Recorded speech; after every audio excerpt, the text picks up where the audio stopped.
আসাম পুলিচৰ 222টা পোষ্ট কি হ'ল সেইটোৰ ওপৰত লৈ কণ্টিনিউ প্ৰত্যেকটো ভিডিঅ'ত কমেণ্ট আহে, তাৰ ওপৰত কিবা এটা আপডেট দিয়ক, কিবা এটা আপডেট দিয়ক। আজি মই ক'ম তাৰ বিষয়ে। মই চাওক, আপোনালোকৰ কথা এটা স্পষ্ট কৰি দিছোঁ। চাওক, 222টাৰ কাৰণে আপোনালোকে যে কৈ আছে 222টা পোষ্ট, সেইটো হাইকোৰ্টত বৰ্তমান কেছ চলি আছে, ন্যায় প্ৰক্ৰিয়াৰ মাজত আছে, গম পাইছেনে? তাত আপুনি একো কৰিব নোৱাৰে। হ'লে আগৰ মানে কি আগৰ যেতিয়া হ'ব মানে শুনানি হ'ব সেইটোতো ক্লিয়াৰ হ'ব পাৰে, আৰু যদি শুনানিত সেই ক্লিয়াৰ নহয় ছমাহো লাগি যাব পাৰে। সদায় মনত থ'ব, ন্যায় প্ৰক্ৰিয়া ইমান সহজ কথা নহয় পটককৈ শেষ হৈ যোৱা।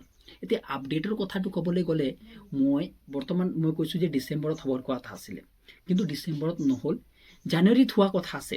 বিহু আগমুহূৰ্তত আমি কিবা এটা ইনফৰ্মেশ্যন পাম। যেতিয়া মই আপোনালোকক কিবা এটা ইনফৰ্মেশ্যন পাম তাৰ ওপৰত আপোনালোকক মই জনাই দিম। ভিডিঅ' একদিন আগতে যোনদিনা হ'ব, যেনেকৈ হাইকোৰ্টৰ শুনানি হ'ব, এইদিনৰ আগতে আপোনালোকক মই সেই কথাটো জনাই দিম যে শুনানিটো কেতিয়া আছে।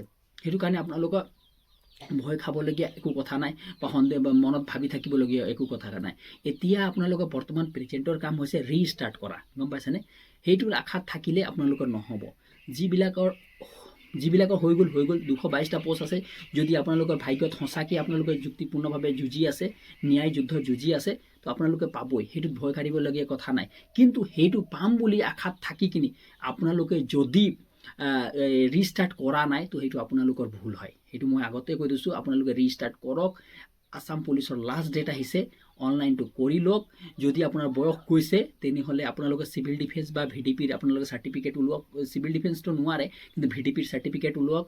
আপোনালোকে ডিষ্ট্ৰিক্ট কোৰ্টলৈ যাওক, আপোনালোকে হৈ যাব, আৰামত পাৰিব, টেনশ্যন নল'ব, বিন্দাছ হৈ কিনি আপোনালোকে অনলাইন কৰক, পঢ়া শুনা কৰি থাকক। যিটো হ'ব লাগে এদিন নিশ্চয় হ'ব, যদি আপোনাৰ ন্যায়ৰ ওপৰত বিশ্বাস ধৰক।